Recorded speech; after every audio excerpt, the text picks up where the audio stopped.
ouvintes, aqui é a Beatriz Pereira. A gente está aqui com o Matheus Macedo.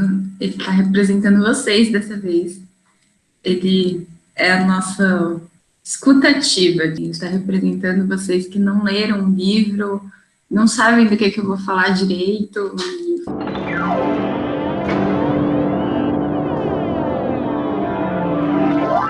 A gente vai dividir em 2 blocos. Um é eu apresentando esse livro e o outro são as perguntas do Matheus em relação ao que eu falei, enfim, algumas coisas que ele pensou, pesquisou. Essa é parte de uma coluna da nossa revista, né, que é a parte de recomendações. Então, se você ainda não viu todas as recomendações, eu te falo, por favor, dá uma olhada. Se você achar alguma semelhança, algum diálogo entre elas, não é mera coincidência, ou pode ser. Você sabe, mas recomendo olhar todas elas e depois tirar suas próprias conclusões. Esse aqui vai ser sobre a Lolita, então. É um livro do Nabokov. E, assim, eu acho que muitas pessoas podem até ter essa relação, né, de se perguntar, poxa, mas por que ele tá ali? O que ele se trata? Um clássico? Ele não é um livro que entra nas escolas. Por que ele não entra nas escolas? Nem todo mundo fala dele, né? Ele é um livro muito pesado, principalmente se você é mulher. E se você tem a idade da Lolita no livro, ele é duplamente pesado. Na verdade, Lolita é um apelido muito capcioso que o nosso narrador dá para uma menina de 12 anos. Ele acabou cunhando, né, recebendo uma independência da obra literária. Muito disso tem a ver com a publicidade do filme, dos 2 filmes, na verdade, que foram feitos em 1962 e 1997. Até a própria fama, né, que o filme, o livro receberam. Um negócio que o Nabokov escreve muito bem. E aí você vai se envolvendo com a escrita dele e você deixa passar algumas coisas batidas. Você esquece que a gente está falando de uma criança. Você simplesmente esquece que o narrador ele não é confiável, mesmo ele te avisando várias vezes, olha, não confia nele. Você só esquece. Então, a partir de agora, eu vou procurar não falar Lolita, porque eu quero que vocês entendam que isso é um termo muito pejorativo mesmo. É o jeito que o abusador se refere à vítima. A gente fala como se fosse uma coisa, um fetiche, né? Uma coisa de uma jovem de 20 e poucos, usando um óculos redondinho, ou com formatinho de coração, fazendo um penteado com trancinha no cabelo, ou fazendo um fetiche com um pirulito. Mas, na verdade, é uma garota, a Dolores, com 11, 12 anos, sendo abusada pelo padrasto. Essa é a história. E a gente tem a vista do padrasto. E a gente está ali, a gente está acompanhando o padrasto, né? O tempo todo. E quando a gente olha esse livro e fala que ele é muito bom, e a gente olha para ele como um romance, a gente está abusando da Dolores e de várias Dolores, junto com o narrador. Então a gente começa o livro já sabendo o final, sabendo que a Dolores morreu, sabendo que o narrador está preso. Mas a gente não sabe por que ele está preso. E aí ele fala que, assim, segunda página, que ele não foi preso por ter abusado de uma menininha. Eu acho isso muito pontual, quer dizer, ele nunca se arrepende do que ele fez com a Dolores, porque ele está apaixonado por ela. E ele tenta convencer a gente que ele está apaixonado por ela. Ele nunca vê o que ele fez como um crime. Então, quando a gente, além disso, esquece dessas coisas, é muito fácil a gente consentir também, né? Que nem a gente faz na vida real. E passa por uma série de dificuldades na vida, muitas delas causadas por ele mesmo. E aí ele decide ir para os Estados Unidos depois de um casamento que não deu muito certo. E aí, no próprio casamento, ele já vê que ele tem uma atração por meninas jovens. Então, a esposa dele, a idade dele, já é quase um impedimento para que esse casamento dê certo. Acho que isso a gente pode ver, sim, dessa forma, porque muitas vezes ele desrespeita a mulher dele, mesmo que não em ações, mas nos pensamentos dele. E aí, quando ele vai para os Estados Unidos, ele, por uma série de motivos, acaba sendo recepcionado pela mãe da Dolores, a Charlotte, que ele se vê encantado com ela. É isso, assim, eu quero colocar várias frisos aqui. O encantado não é um encantado de apaixonamento, é um encantado sexual. Ele olha para ela e fala, você vai ser estuprada por mim. Eu vou arrumar formas de te estuprar, eu vou te dopar, eu vou aproveitar que você está distraída e vou te tocar. eu vou te comer com meus olhos. Literalmente, ele faz isso e ele pensa coisas assim, nesse nível. E aí ele se aproveita da situação da Charlotte, que é uma mãe solteira, ela é viúva, na verdade. Então ela tá criando uma jovem adolescente que tem um temperamento difícil. E ele usa esse atrito entre mãe e filha para se aproximar da filha, né? E manipular a mãe. Então ele finge que tá apaixonado pela mãe, porque ele percebe que se ele não ficar com ela, se ele não se casar com ela, eventualmente ele vai ser expulso daquele ambiente. Ele foi recebido pela Charlotte como um hóspede. É uma mãe tentando criar a filha, como eu comentei, então ela não trabalha fora de casa, ela abre a casa dela como uma pensão. E ela não tem ideia de quem ele é. Também é importante falar isso, ela é completamente enganada, ela é completamente ludibriada e manipulada. Ela acha que ele está apaixonado por ela. Ela naquela fragilidade e querendo se relacionar melhor com a filha, querendo dar uma boa educação para a filha. Eu vejo muitas resenhas falando mal dessa mãe. E, de novo, trazendo para o mundo real, é aquela coisa assim, a maioria dos assédios acontecem dentro de casa. São tipo 90% dos casos de assédio sexual, de abuso sexual acontecem dentro de casa. É um pai, é um padrasto, é um tio, é um avô, pegando essa criança no colo, passando a mão no corpo dela, se aproveitando, entrando dentro do quarto da criança, vasculhando as coisas dela, achando formas de manipular essa criança, de fazer com que ela se sinta especial, de fazer com que ela se sinta única. Quando você vai ter relações tóxicas, vai ser aquela coisa, a gente quer que você se sinta especial, porque a gente quer te prender nessa relação. E no caso da criança, né, da Dolores, ela ficou presa de muitas formas. A mãe dela acabou morrendo, e aí se dá a segunda parte do livro. Tudo isso que eu contei até agora acontece muito rápido no livro. E assim, sempre converso com o Matheus, eu acho que narrar os fatos do livro não faz o livro pior ou não te dá um spoiler do negócio. Você precisa ler, entender a mentalidade dele e curtir do jeito que o Nabokov escreve, porque ele escreve muito bem. A Lolita, ela acaba ficando sem a mãe, sem pai. A gente não sabe o que aconteceu com a mãe dela, não de verdade. É noticiado que a mãe dela morreu num acidente, mas é muito estranho, porque a mãe dela acaba de descobrir quem é aquela pessoa que ela pôs na casa dela para viver com a filha dela, quando acontece isso, quando ela morre. É muito suspeito. É muito estranho, a gente não tem como falar que, nossa, não, com certeza ela não foi morta, e eu acho que ela foi morta mesmo. E aí depois a Dolores se vê completamente na mão desse padrasto.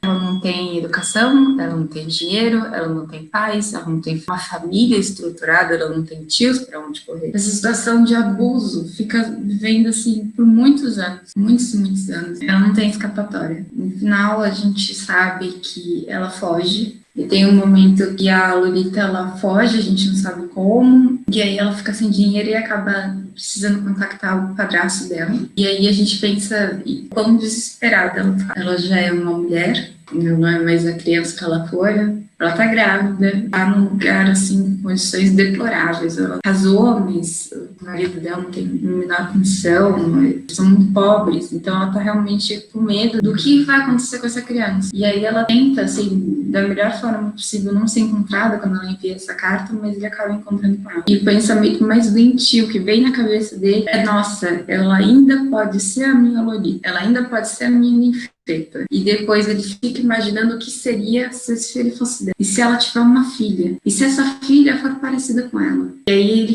fica querendo ser o pai dessa criança, porque aí de uma certa forma ele teria ela presa com ele para sempre, que ele seria o pai da criança, e poderia abusar da filha dele à vontade, porque ela seria a perpetuação, a versão mais jovem e para sempre jovem da Dolores. Eu tenho quase certeza que ele faria isso com a neta dele também, se ele viesse ter uma neta. Esse sentimento de capturar a juventude da Dolores e fazer dela o joguete dele. E aí ela fala que, na verdade, ela acabou fugindo com outro abusador, um outro estuprador de criança. E ele passou dos limites para ela.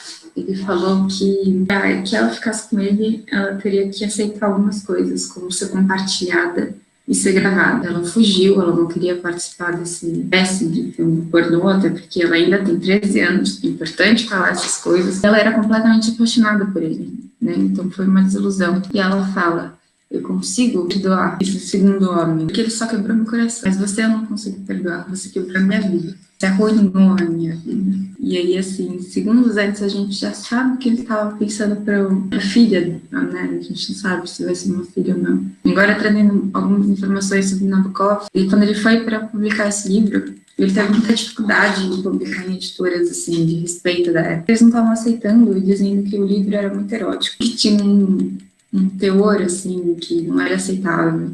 Não por causa da juventude da personagem principal, tá? É porque tem uma cena que acabou ficando muito famosa, que o narrador, ele pega a Dolores no colo e passa a mão no corpo dela e começa a viajar na cabeça dele. Ele realiza toda uma situação, né, muito forte, muito pesada. E ele acaba se satisfazendo com a menina no colo dele. E nisso, a Dolores tem 11 anos. Ela não faz ideia do que está acontecendo. Ou a gente acha que não faz, né? Porque a gente, de novo, está tendo a narrativa dele. Então, a gente não sabe exatamente o que ela estava pensando. Ou se ela percebeu, não sei, é difícil dizer. As editoras da época estavam vendo essa cena em particular como uma coisa muito erótica, muito vulgar.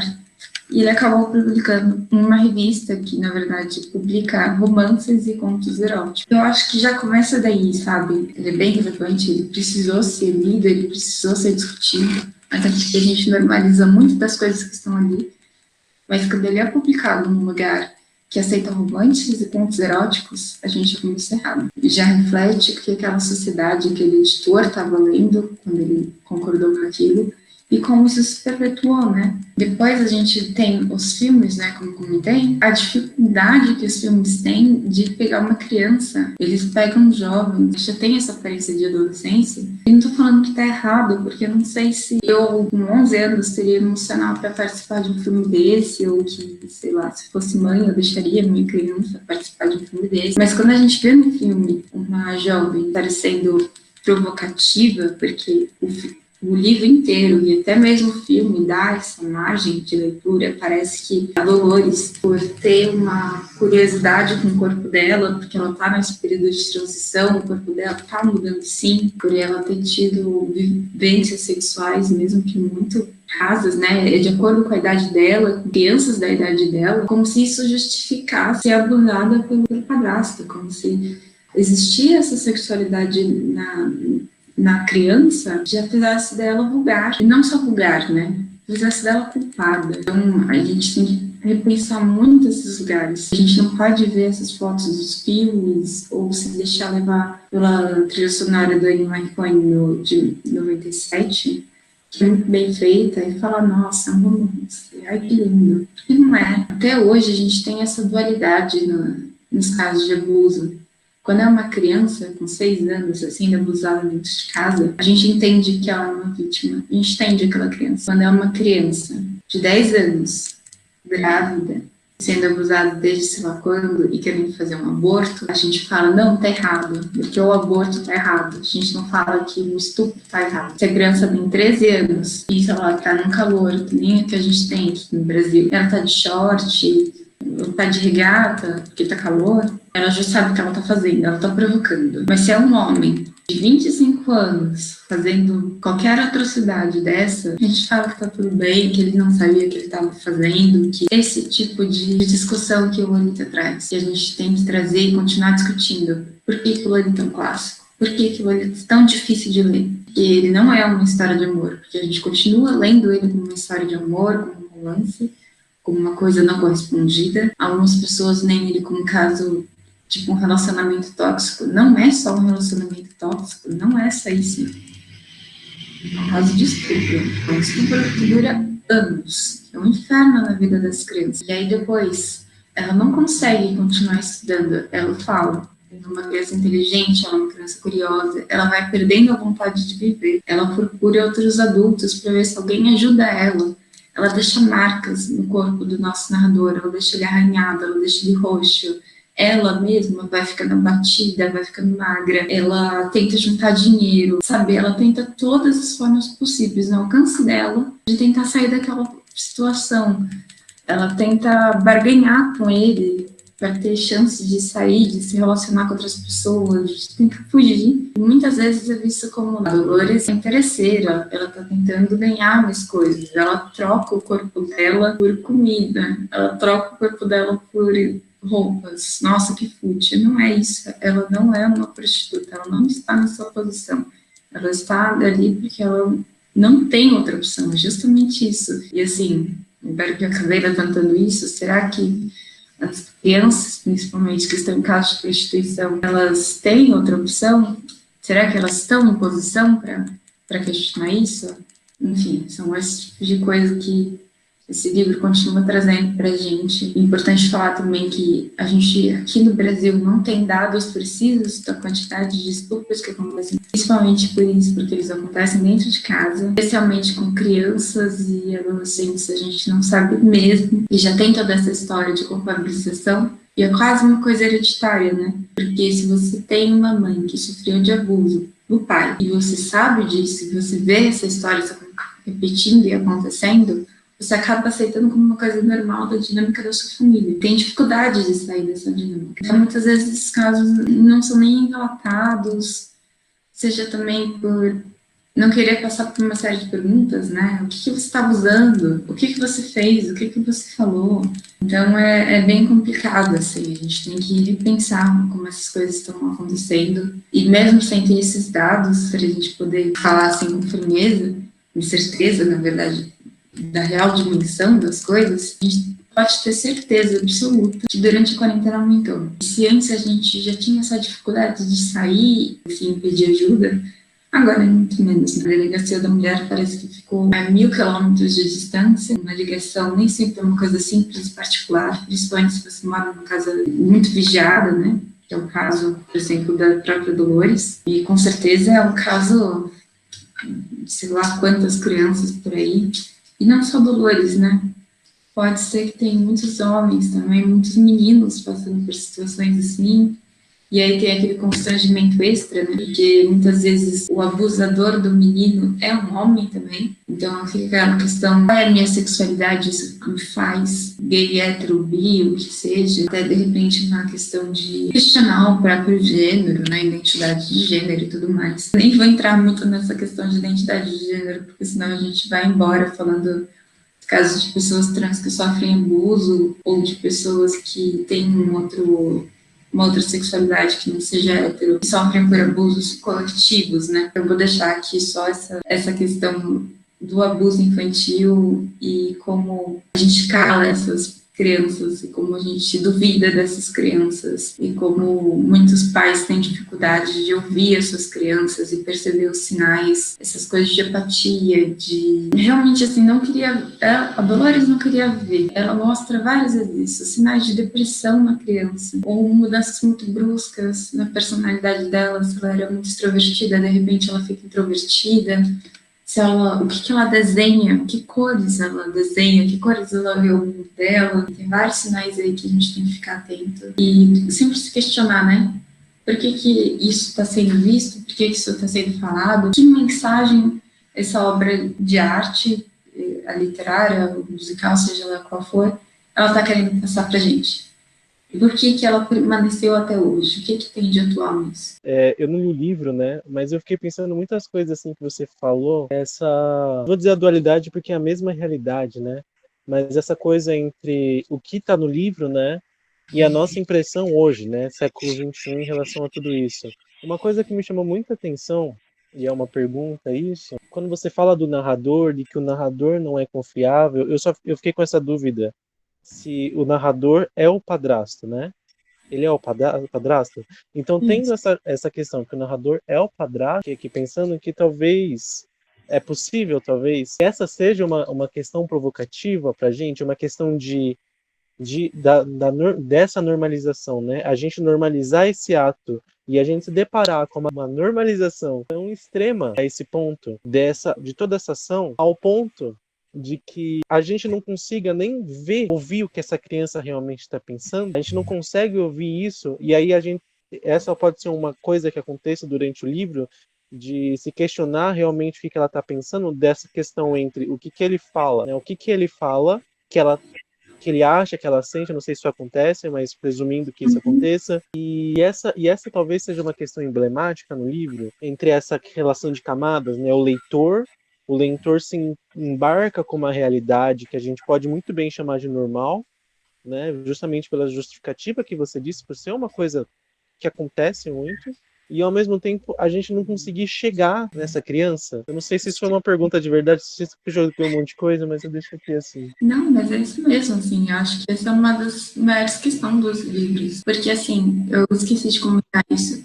o livro, ele é tido como uma confissão do padrasto, né? E eu comentei no começo que ele está sendo julgado pelos crimes dele, mas na verdade ele não está sendo julgado justamente por ter abusado da Dolores. Ele está sendo julgado porque ele mata o homem que roubou muitas aspas dela dele, que é o outro estuprador. Então ele está sendo culpado de homicídio e não de estupro, né? E não de abuso de menor.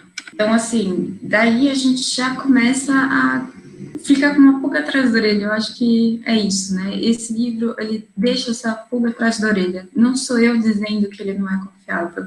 É ele dizendo que não é confiável. Ele mesmo fala, eu não sou confiável. Ele repete isso várias vezes. Algumas vezes ele tenta, sim, imaginar o que a Dolores está sentindo, o que ela está pensando e tal. Só que é muito complicado, porque ele não se aprofunda muito no que ela está sentindo. Porque ele não quer sentir culpa, eu imagino, né?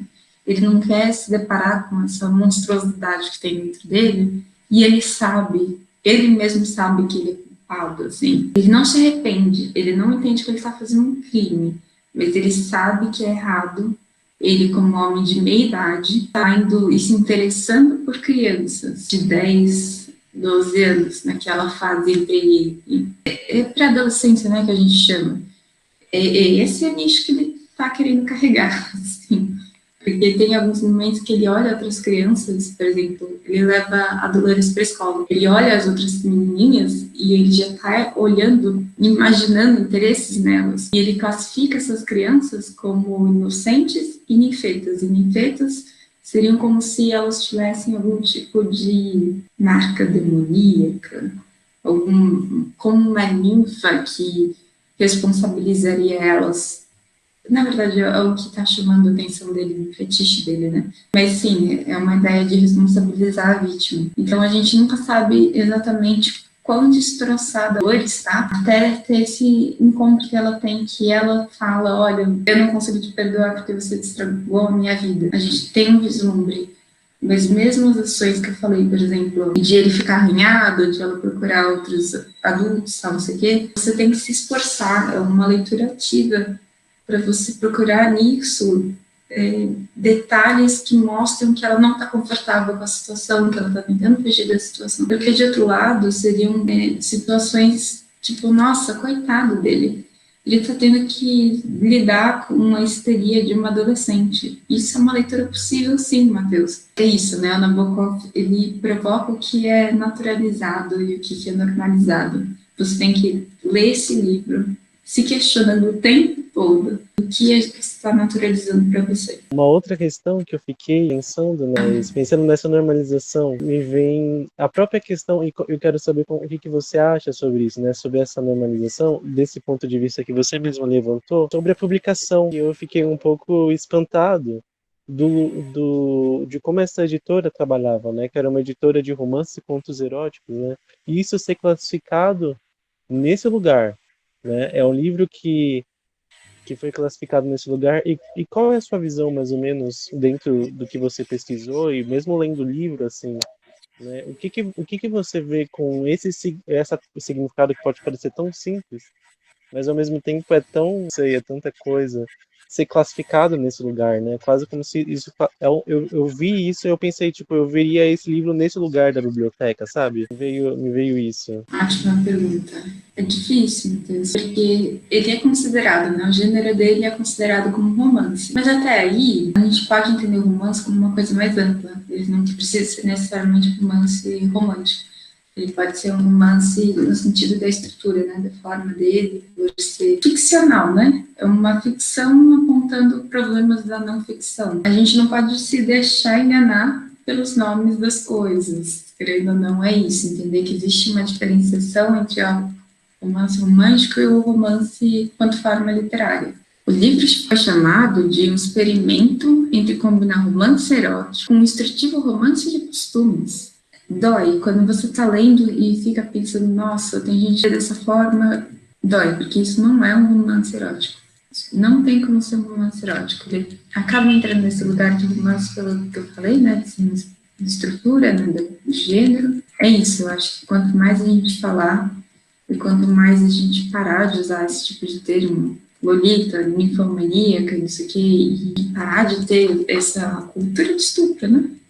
E se questionar, na verdade, das coisas que a gente aprende desde quando era criança e normaliza, aí sim, eu acho que a gente está indo por um caminho, sabe? E a minha última pergunta, pensando que você já leu esse livro bastante, eu não sei quantas vezes mais ou menos, mas eu sei que você o leu bastante. O que a Beatriz de hoje vê nesse livro e o que a Beatriz, na primeira leitura, viu? A Beatriz, da primeira leitura, ela não devia ter lido naquela época. Porque a Beatriz, da primeira leitura, ela ainda estava muito perto da idade da Dolores. Eu li quando eu tinha uns 15 anos, mais ou menos. E a Dolores chega a ter 15 anos no livro, se não me engano. Acho que 15 ou 14 é o máximo de tempo até ela fugir. Então estava muito perto.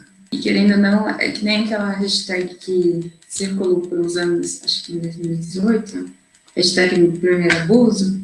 Oi, gente, só fazendo mais rato aqui, eu falei hashtag meu primeiro abuso, mas não é isso, é hashtag meu primeiro assédio. Olhares, situações totalmente constrangedoras, comentários, passadas de mão que a gente normaliza e finge que está tudo bem, acontecem desde muito cedo, né? Porque entrando nesse lugar de normalização, né? Então não vira um marco na sua vida, só aceita o que está acontecendo. Então com 15 anos, é enfiar o dedo na sua ferida, né? Literalmente, você olha aquilo e fala, nossa, isso não é normal. Não é os 15 anos de hoje. Acho importante levantar isso também. Porque hoje a gente fala muito mais abertamente sobre algumas questões, né?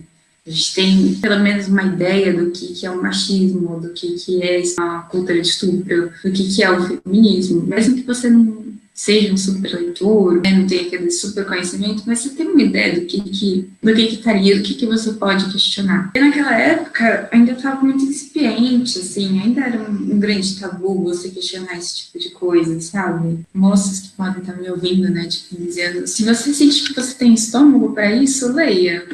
Eu acho que é um bom livro para você ler e você digerir e tudo mais. Mas, assim, se você já está numa situação vulnerável, não faz isso agora, não. Ou sei lá, espera passar a quarentena, não sei. Ou não sei, se você está me ouvindo falar isso e já está te deixando muito mal, você está se reconhecendo na narrativa, eu diria procura sua mãe. Mas se sua mãe, por qualquer motivo, não está te ouvindo, procura a sua melhor amiga, procura alguém. E se proteger, se cuidar, na verdade, muito por aí. Mas a Bia de hoje ainda me faz muito mal, assim, porque agora eu tenho mais percepção das coisas.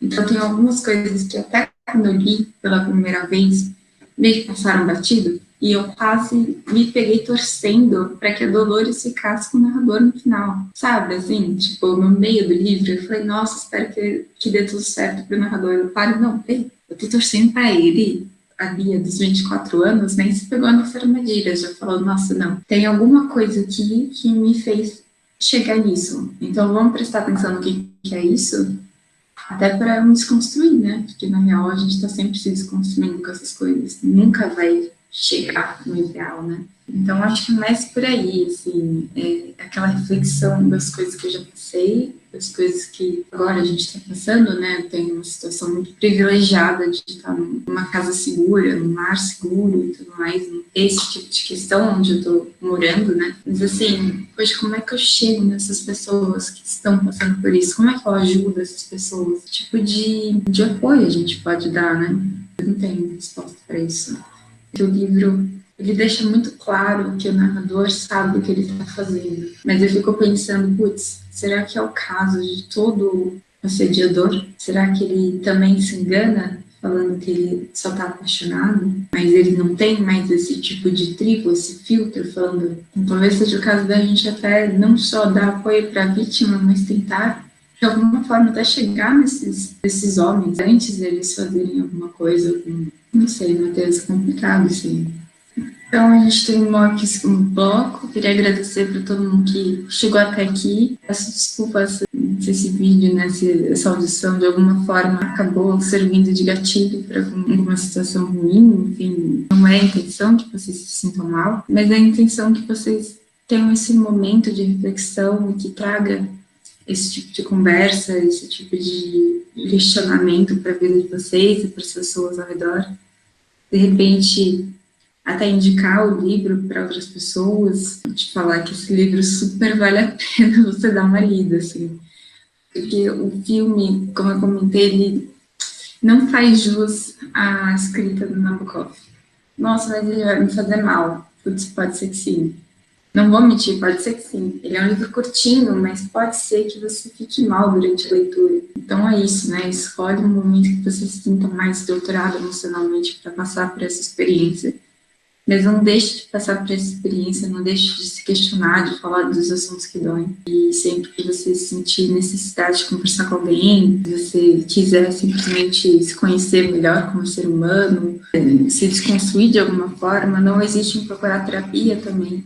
É super importante.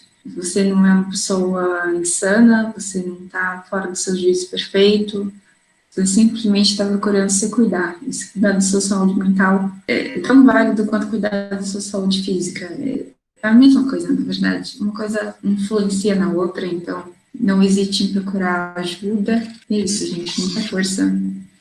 Porque, infelizmente, essa situação do coronavírus não vai se resolver tão facilmente, mas a gente pode deixar algumas coisas mais leves, a gente pode tirar algum tipo de aprendizado dessa situação. E não deixem de olhar as nossas outras recomendações, a gente fez tudo com muito carinho, eu espero que vocês gostem.